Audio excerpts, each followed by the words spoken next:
Hoy domingo 15 de marzo del 2026, día 16 de la guerra, me vine hasta Nevi Samuel, un monte en medio de una aldea palestina que enseguida van a ver desde aquí Jerusalén. Pero lo más curioso es que desde este monte se ve la historia de un país que fue atacado una y otra vez.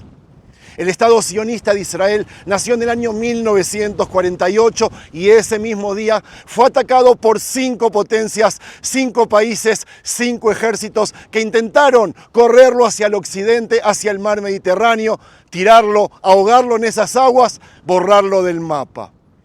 ¿Ustedes creen que fue la última vez? No, esa fue la primera. Porque Israel fue atacado en 1956, en 1967, en 1972, en 1982 y otras veces más, ya sea por guerras, por misiles, por atentados terroristas desde afuera de las fronteras o desde nuestras mismas fronteras dentro del país.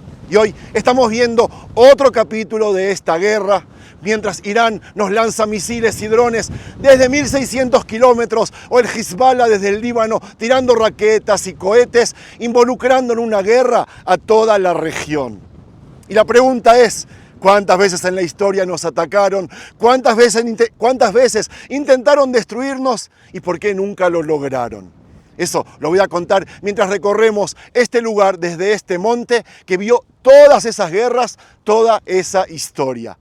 Amigos, les habla Sergio Bacari del canal Bacari Suelto en Israel. Otra vez con ustedes, gracias por participar y gracias a los que siguen visitando nuestra tienda virtual, en la cual pueden conseguir cosas que salen de aquí, Tierra Santa, a vuestras casas, no importa en qué lugar del mundo ustedes viven.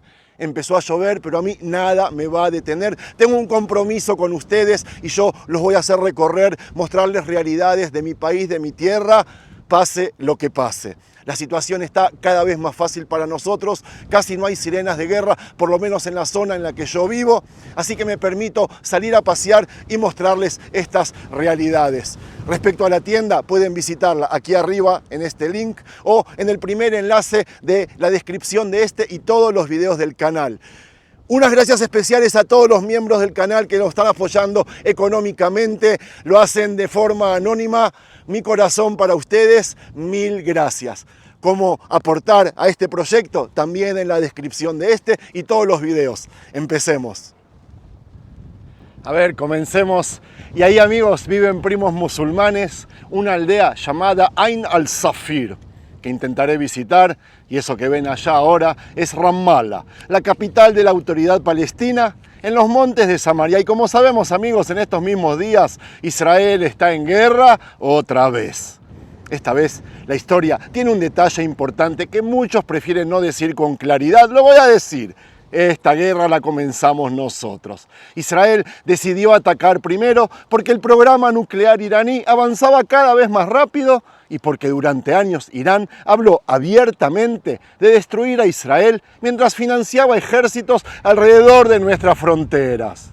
Mientras ya vemos a Jerusalén allí a lo lejos, les cuento que la lógica israelí es muy simple y forma parte de la forma en que este país aprendió a sobrevivir desde su nacimiento. Cuando una amenaza existencial aparece, Israel no espera a que el golpe llegue, ataca primero. ¿Sabían que no es la primera vez que ocurre algo así?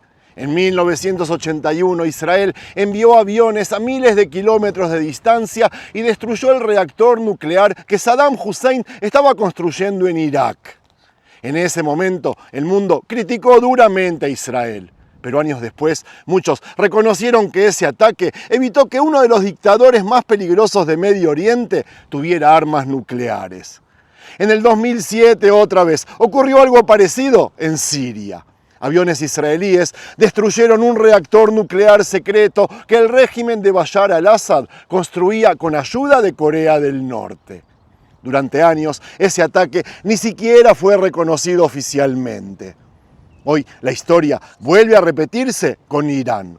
Israel decidió golpear instalaciones militares, centros de producción de misiles y objetivos estratégicos para su programa nuclear. Ustedes me preguntan cómo está la cosa y yo les cuento que me guío como ustedes de los noticieros oficiales y escucho a nuestros políticos y a los de ellos, a nuestro ejército y al de ellos. Escucho todo el tiempo que Israel está destruyendo a sus enemigos, que el Hezbollah está debilitado, que Irán está pagando un precio muy alto. Pero de ellos escucho lo mismo pero al revés, lo que puede ser verdad. Pero para mí, el verdadero termómetro de una guerra es mucho más simple. Si me siguen cayendo misiles, la realidad es clara. Desde el Líbano, Hezbollah sigue lanzando cohetes hacia el norte de Israel y desde Irán siguen llegando misiles y drones. Entonces, el día que dejen de caer, sabré que se negoció, que perdimos o que ganamos.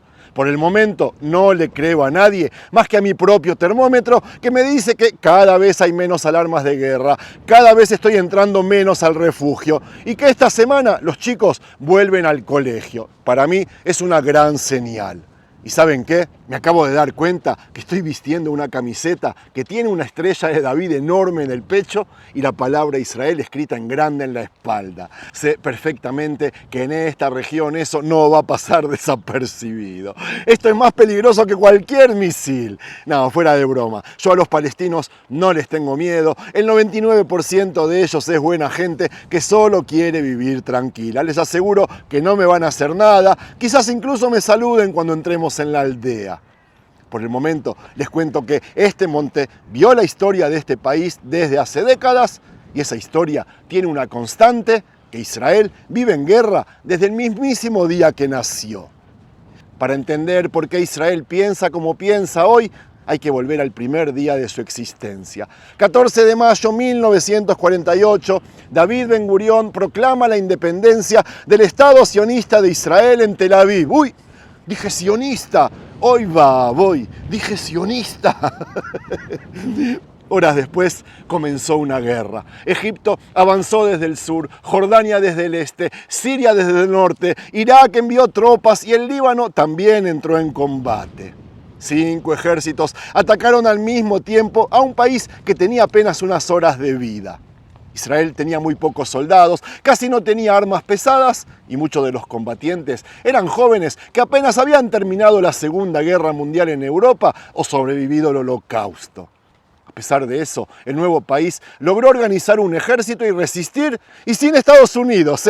Eran tiempos en que Trump aún no era presidente. Pero no, nos ayudó un poco la Unión Soviética y Francia y pudimos zafar. Durante meses, las batallas se extendieron por todo el territorio. Jerusalén, Galilea, el desierto del Negev, las carreteras que comunicaban ciudades quedaron sitiadas y los pequeños kibutzim, que muchas veces quedaron completamente aislados. Jerusalén fue uno de los frentes más duros. Las fuerzas jordanas tomaron toda esta parte oriental de la ciudad y el barrio judío de la ciudad vieja cayó después de intensos combates. Durante 19 años los judíos no pudimos volver al Muro de las Lamentaciones ni a muchos de los lugares más sagrados.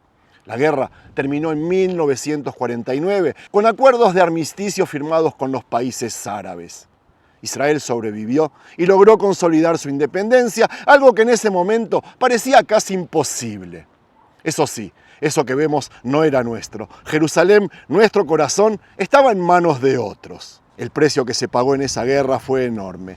Miles de muertos en un país que tenía apenas 600.000 habitantes.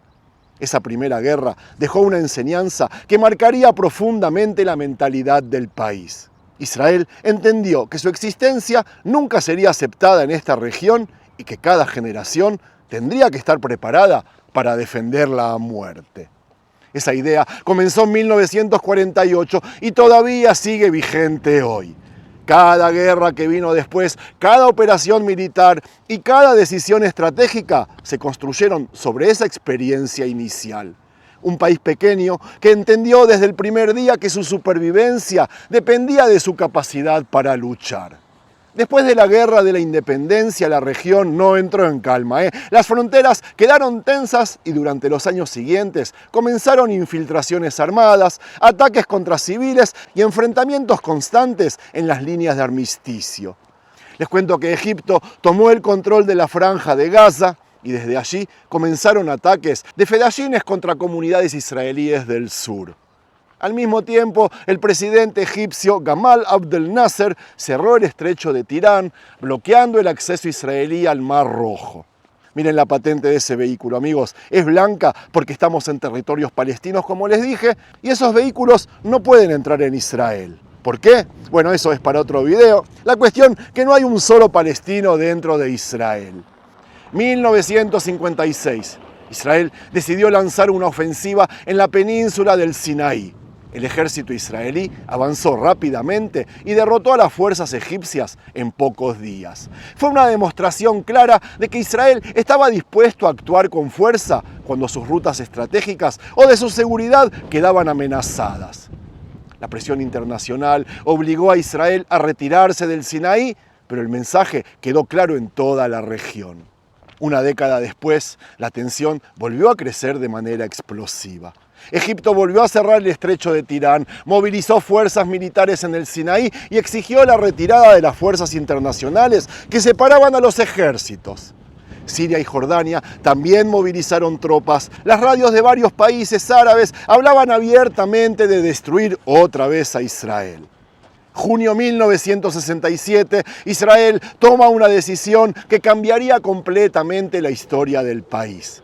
La Fuerza Aérea Israelí lanzó un ataque masivo contra los aeródromos egipcios y destruyó gran parte de su aviación, aún en tierra. Esa operación abrió el camino para una victoria militar que en 6 días transformaría el mapa de la región. Israel tomó control del Sinaí, la Franja de Gaza, Judea, Samaria, Jerusalén Oriental y los Altos del Golán. Su mapa se triplicó a lo que era un día antes. Jerusalén quedó unificada bajo control israelí y por primera vez desde 1948 los judíos volvimos al muro occidental. Esa guerra, les cuento, consolidó una doctrina que sigue presente hasta hoy. Cuando el peligro se acumula alrededor de Israel, la iniciativa militar puede decidir el resultado antes de que el enemigo dispare el primer tiro. Octubre 1973, Israel volvió a enfrentar una guerra que esta vez puso al país en peligro real, literal. Egipto y Siria lanzaron un ataque coordinado en Yom Kippur, el día más sagrado del calendario judío. El momento fue elegido con precisión. Gran parte del país estaba paralizado por el ayuno y muchos soldados estaban en sus casas. Las fuerzas egipcias cruzaron el canal de Suez y las tropas sirias avanzaron con cientos de tanques en todos los altos del Golán. Durante los primeros días, la situación fue muy difícil para Israel. Las líneas defensivas colapsaron en varios sectores y el ejército tuvo que movilizar rápidamente a sus reservistas para poder frenar el avance. La guerra cambió de dirección recién cuando las fuerzas israelíes lograron estabilizar los frentes y luego avanzar hacia territorio enemigo. En el norte, el ejército israelí empujó a las fuerzas sirias de vuelta hacia Damasco y en el sur cruzó el canal de Suez rodeando al tercer ejército egipcio. Esa guerra dejó miles de muertos y una herida profunda en la sociedad israelí, un trauma. El país entendió que incluso después de grandes victorias militares, como la Guerra de los 6 días, el peligro podía volver a aparecer de forma repentina. Durante las décadas siguientes, el conflicto fue cambiando de forma. Las guerras clásicas entre ejércitos comenzaron a dar lugar a otra realidad. Secuestros de aviones, ataques terroristas, bombas en ciudades y enfrentamientos cada vez más irregulares. Organizaciones palestinas comenzaron a operar desde distintos países y el conflicto se trasladó muchas veces fuera del territorio israelí. El sur del Líbano se convirtió en una base desde donde grupos armados lanzaban ataques contra el norte de Israel. Esa situación llevó a Israel a intervenir militarmente en el Líbano y con el paso de los años aparecería una nueva fuerza en la región, Hezbollah, una organización armada respaldada por Irán que transformaría la frontera norte en uno de los frentes más inestables del Medio Oriente. A partir de ese momento, el conflicto dejaría de tener pausas largas entre guerras. Israel entró en una etapa donde la confrontación se volvió permanente y donde cada década trajo nuevos tipos de amenazas. En las últimas décadas el conflicto entraría en una nueva etapa donde las guerras ya no siempre se parecerían a las de antes. Israel siguió enfrentando amenazas en varias direcciones al mismo tiempo y muchas veces tuvo que actuar lejos de sus propias fronteras. El ejemplo más conocido fue el de la operación en Uganda, cuando comandos israelíes volaron miles de kilómetros para rescatar a rehenes que estaban secuestrados en el aeropuerto de Entebbe. Una operación que mostró hasta dónde Israel estaba dispuesto a llegar cuando la vida de sus ciudadanos estaba en peligro. Miren qué lindos niños jugando al fútbol, ¡qué hermoso!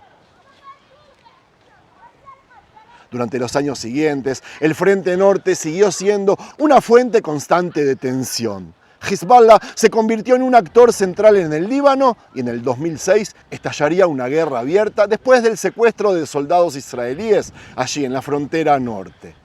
Miles de cohetes fueron lanzados contra ciudades del norte mientras la aviación israelí atacaba posiciones del Hezbollah en territorio libanés. El Frente Sur también se transformaría en un foco permanente de enfrentamientos porque el Hamas había tomado el control de Gaza en el 2007 y desde entonces Israel llevó a cabo varias operaciones militares para frenar el lanzamiento de cohetes que ellos lanzaban constantemente contra nuestra población. En los últimos 15 años, les cuento, el ejército israelí entró varias veces en Gaza con operaciones que buscaron destruir infraestructura militar, túneles y centros de lanzamiento de misiles. Al mismo tiempo, Israel comenzó a actuar de manera constante en Siria contra bases y convoyes vinculados a Irán y al Hezbollah. Esos ataques aéreos buscaron siempre impedir que armas avanzadas llegaran a la frontera norte de Israel. Toda esa cadena de operaciones desemboca en el momento que estamos viviendo ahora. Irán pasó de actuar a través de aliados a entrar directamente en esta confrontación. Misiles, drones, ataques que cruzan miles de kilómetros muestran que el conflicto ya no se limita a una frontera específica. Amigos, desde este monte queda claro que la historia del Estado de Israel no es una serie de guerras aisladas. Es una guerra larga que cambia de forma con el paso del tiempo y que todavía sigue escribiendo nuevos capítulos. Voy a cerrar este recorrido reconociendo, no dando gracias, que Israel nunca estuvo completamente solo en ninguna de sus guerras, tampoco en esta. Siempre hubo ayuda militar, apoyo logístico, inteligencia compartida, armas que llegaron en momentos decisivos. Esa ayuda fue importante y seguramente muchas de esas guerras habrían sido mucho más difíciles de ganar sin ese respaldo. Quizás las hubiésemos perdido y yo no estuviese aquí contando lo que pasó. También es cierto que quienes atacaron a Israel nunca actuaron solos. Siempre fueron varios países, varias organizaciones, varios ejércitos al mismo tiempo, que también recibieron apoyo externo. Hoy, varios de esos mismos actores reciben apoyo de potencias como Rusia y China. ¿Y saben por qué? Porque así funciona el mundo real. Los países se mueven por intereses, por estrategia, por influencia y por poder. Tengan claro que Israel recibe apoyo porque es un aliado importante, porque tiene una capacidad tecnológica y militar que pesa en la región y porque muchos entienden que este pequeño país tiene un valor estratégico enorme. Por eso no corresponde decir gracias, pero sí un reconocimiento. La ayuda, las armas, el respaldo político y militar, que en muchos momentos fue decisivo, lo tenemos bien ganado. Nada vino gratis, pero no quiere decir que lo hacen por amor al arte. Nadie piensa que ese apoyo nace del amor por Israel, nace de intereses y de cálculos geopolíticos, porque así funciona la política internacional. Al final, cada país cuida sus propios intereses. Israel hace exactamente lo mismo. Un país pequeño, rodeado de enemigos desde el primer día que nació, que aprendió a sobrevivir combinando su propia fuerza con alianzas que muchas veces terminaron marcando la diferencia entre ganar una guerra o perderla. Le guste a quien le guste. Shalom.